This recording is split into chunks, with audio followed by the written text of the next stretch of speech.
그래서 응애 특집 마지막 3탄 한번 시작해 보도록 하겠습니다. 이제 보시면은 저희가 1탄, 2탄, 3탄 했죠. 1탄, 2탄, 3탄 하면서 1탄 첫 번째 주에는 이렇게 응애 생리, 응애가 어떻게 사는지, 응애가 어떤 생김새고 어떻게 사는지 배우고 응애 생애 주기 이런 거 배웠습니다. 그다음에 응애가 미치는 영향 배웠고 저번 주에 응애 방제법, 친환경 방제랑 화학적 방제 두 가지가 있다 해가지고 제가 친환경 방제 종류 말씀드리고 약은 이렇게 써라 저렇게 써라 말씀을 다 드렸어요. 그리고 대망의 셋째 주, 사실 저번 주까지는 여러분들 들으시면서 말이 너무 많다 이거 그리고 너무 어렵다 지루하다라고 생각하는 분들도 계셨을 텐데 이번 주 걸 위해서 사실 2주 동안 달려왔다. 이번 주 걸 위해서. 앞에 2주는 약간 뭐랄까, 들러리 느낌의 그런 주였다라고 생각하시면 될 것 같고, 오늘 이제 마지막으로 제가 추천하는 응애 방제 시기랑 방법을 말씀드릴 거고, 그리고 약별로 저번 주에 약을 몇 월 써야 가장 좋은지 말씀을 안 드렸기 때문에 각 약재별로 언제 써야 좋은지 요거를 말씀드리고 오늘 이제 마무리해 보도록 하겠습니다. 여러분들이 가장 기다리는 내용이죠, 사실. 이게 뭐 응애 나 언제 살고 언제 죽는지 관심 없다. 약만 어떻게 치는지 알려줘라. 좀 요런 생각 가지고 계신 분들도 계실 거예요. 그래서 약은 언제 치는 건데 도대체 약은 어떻게 치라고? 라고 이제 그 결론을 기다리신 분들도 많았을 텐데 오늘이 결론입니다. 자, 해서 이제 서론이 길었는데 한번 약제별 적정 시기 말씀드리겠습니다. 저번 주에 분무제, 스트립제, 흘림제 요 세 가지 한 다음에 유기산 종류, 개미산, 옥살산까지 우리나라에서는 이렇게 정도가 많이 쓰는 약이다라고 설명을 드렸죠. 많이 안 쓰거나 좀 유통 같은 게 허가받지 않은 거는 제가 뺐다고 말씀을 드렸어요. 그래서 요 5가지들을 언제 써야 좋은지 말씀드릴 거예요. 왜 그러냐면은 약마다 작용 방법이 다 다릅니다. 다 다르다는 걸 저번 주에 설명드렸고, 그리고 약마다 그 이제 작용 방법이 다르기 때문에 퍼지는 형식 자체가 달라요. 그래서 이 약은 여름에 썼더니 효과가 없고, 이 약은 겨울에 썼더니 효과가 없고, 요런 게 좀 있는 겁니다. 그래서 적정 시기를 나눈 거고, 첫 번째 분무형부터 한번 봐볼게요. 이제 분무제, 흔히 말하는 속살만유입니다. 분무하는 거면은 대강 그냥 속살만 이렇게 생각하시면 돼요. 속살만유는 2월에서 11월까지 굉장히 전천후로 쓸 수 있는 약이라 그랬죠. 2월에서 11월까지 전천후로 쓸 수 있습니다. 전천후인데 왜 2월에서 11월까지로 딱 돼 있냐? 그럼 12월이랑 1월은 왜 안 적어놨냐? 하시면은 속살만이라는 약이 일단 차갑습니다. 물이라서 차갑기 때문에 봉구를 형성한 벌한테 한겨울에 갑자기 뿌리게 되면은 얘네들 체온이나 그 벌통 내부 온도 조절하는데 좀 그 안 좋은 영향을 미칠 수 있습니다. 그래서 온도 조절을 용이하게 해주기 위해서 12월, 1월 월동하는 기간에는 제가 쓰지 말라고 적어 놓은 거고요. 두 번째는 봉구가 이미 틀어져 있으면은 속살만은 효과가 약간 반감됩니다. 반감된다기보다는 제 역할을 못 하는데 왜 그러냐면 속살만은 들고 뿌리잖아요. 들고 뿌리면은 모든 벌 등에 골고루 묻는 걸 전제로 이제 뿌리는 거예요. 그런데 봉구를 틀고 있으면은 벌들이 한 겹으로 이렇게 벌 소비에 붙어 있는 게 아니라 여러 겹으로 붙어 있죠. 막 4겹, 5겹 이렇게 여러 겹으로 붙어 있습니다. 그렇게 되면은 벌한테 골고루 퍼지지 않기 때문에 아무래도 좀 이제 봄, 가을철에 쓰던 효과만큼 효과가 나지 않는다. 그래서 2월부터 11월 벌을 깨우고 나서 벌이 활동하는 기간 언제든지 쳐주시라 요 말씀입니다. 내가 취미로 양봉하는데 약을 뭘로 할까요? 뭐 전문적으로 하는 건 어렵습니다. 뭐 하면은 일단 속살만은 무조건 하나 가지고 있으면 좋다라고 생각하시면 되겠습니다. 스트립제는 분무제보다 좀 짧아요. 3월에서 10월 적어놨습니다. 왜 그러냐면 스트립제 같은 경우에는 약간 이제 어느 정도는 기온의 영향을 받아요. 기온의 영향을 받아서 이제 약이 좀 벌 몸에 묻는 이 약재가 좀 퍼지는 그런 기온의 영향을 받고 두 번째는 얘네들은 스트립제는 벌들이 계속 활동을 해줘야 돼요. 왔다 갔다 왔다 갔다 이런 활동을 해줘야지 스트립제를 넣는 보람이 있습니다.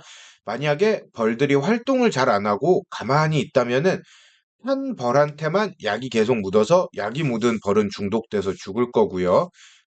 효과도 이제 스트립제는 이게 벌통에 그냥 가만히 탁 꽂혀 있는 거기 때문에 딱 그 자리에 있는 벌한테만 효과가 있지 다른 벌들한테는 효과가 없을 겁니다.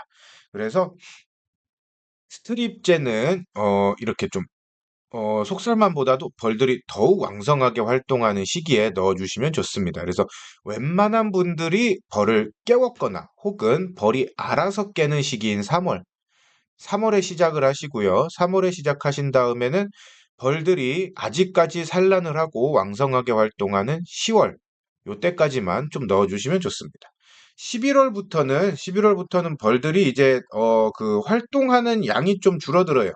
우리 아무리 뭐 지구가 따뜻해지고 또 월동이 늦게 들어간다고 해도 11월부터는 확실히 활동하는 양이 줄어듭니다. 그렇기 때문에 한 3월에서 10월 정도로 생각하고 써주시면 돼요. 스트립제가 사용하기가 너무 편하니까 막 월동 준비하는 기간 혹은 월동 들어가기 직전 이럴 때도 넣어주시는 분들이 있는데 그럴 때 웬만하면 넣지 마십시오. 효과가 우리가 기대하는 만큼 나질 않습니다. 자, 세 번째로 흘림제류 있습니다. 비넨볼류. 그 제품 이름이 비넨볼이죠. 흘림제인데 옥살산 이제 흘림약도 내가 직접 만들어서 쓰는 옥살산 흘림약도 흘림제이기 때문에 여기 흘림제에 넣어서 같이 생각하시면 돼요. 옥살산 흘림약도. 요 되게 짧습니다. 11월에서 12월 그냥 한 2달 정도밖에 못 써요. 봉구 형성 시기에 쓰시는 거고 봉구 형성 전에는 쓰시면 안 됩니다. 딱 요때만 쓰시면 돼요.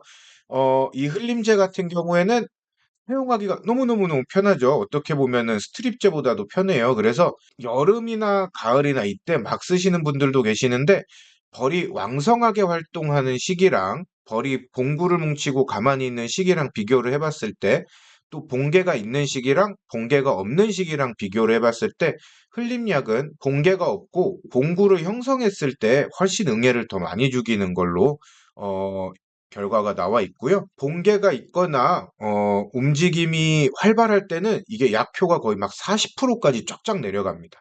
그래서 저는 이때는 11월, 12월 제외하고는 웬만하면 쓰지 마시라 말씀드리고 싶습니다. 요게 이제 그래도 40%도 죽이긴 죽이는 건데 쓰면 안 되냐? 이렇게 좀 생각하시는 분들도 계실 텐데 그럴 때는 40%밖에 살비율이 없다면 안 쓰시는 게 좋은 이유가 내가 이제 약을 쳤다고 생각하지만 실제로는 약효가 내가 생각한 만큼 안 나와요. 내가 생각하는 약효랑 실제 먹은 약효랑 괴리가 너무 크게 발생합니다. 그럴 경우에는 응애를 적절하게 못 잡는 게 되기 때문에 좀 안 쓰시는 게 낫다고 말씀드리는 거고 두 번째는 약이라는 거는 항상 돌려가면서 써야 됩니다. 이따가 계획표에서 말씀드릴 텐데 약은 똑같은 약을 1년 중에 뭐 계절마다 쓰는 게 아니라 각 계절마다 약을 바꿔가면서 써줘야 됩니다. 근데 내가 편하다고 해서 여름에도 흘림볼 쓰고 뭐 저기 겨울에도 흘림제 쓰고 이런 식으로 하면은 동일한 약이 계속 들어가게 되면은 응애 내성이 생기기 때문에 또 안 좋습니다.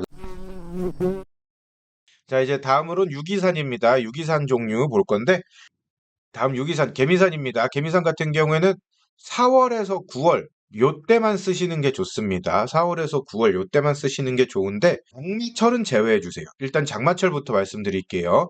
개미산이라는 것 자체가 액체를 천에다가 적셔서 쓰는 거기 때문에 기온에 있는 습도가 너무 높아지면은 이게 우리가 원하는 만큼 휘산을 잘 못합니다.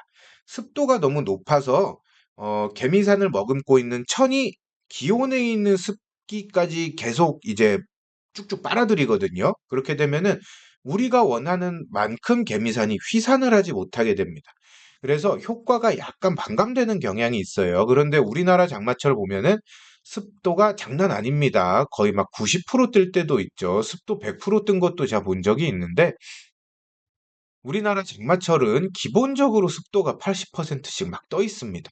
그렇게 되면은 개미산 헤드가 이제 개미산을 날려보내고 건조가 되고 요렇게 돼야지 우리가 원하는 속도나 혹은 원하는 속도로 휘산이 되는 건데, 너무 외부에 있는 습도를 개미산 패드가 계속 빨아들이게 되면은 개미산을 50% 60% 희석해서 넣어놔도 외부에 있는 습도가 개미산 패드에 계속 들어가기 때문에 우리가 원하는 만큼의 그 희석량을 못 얻게 됩니다. 그래서 장마철에는 저는 개미산을 웬만하면 안 쓰시는 게 좀 정확하게 약효를 볼 수 있는 방법이다라고 말씀드리고 싶습니다. 장마철 빼고 4월에서 9월까지 요때 써주세요. 그래서 저는 그냥 딱 9월까지, 9월도 9월 전체도 아니고 9월 초까지만 하시는 걸 추천드립니다.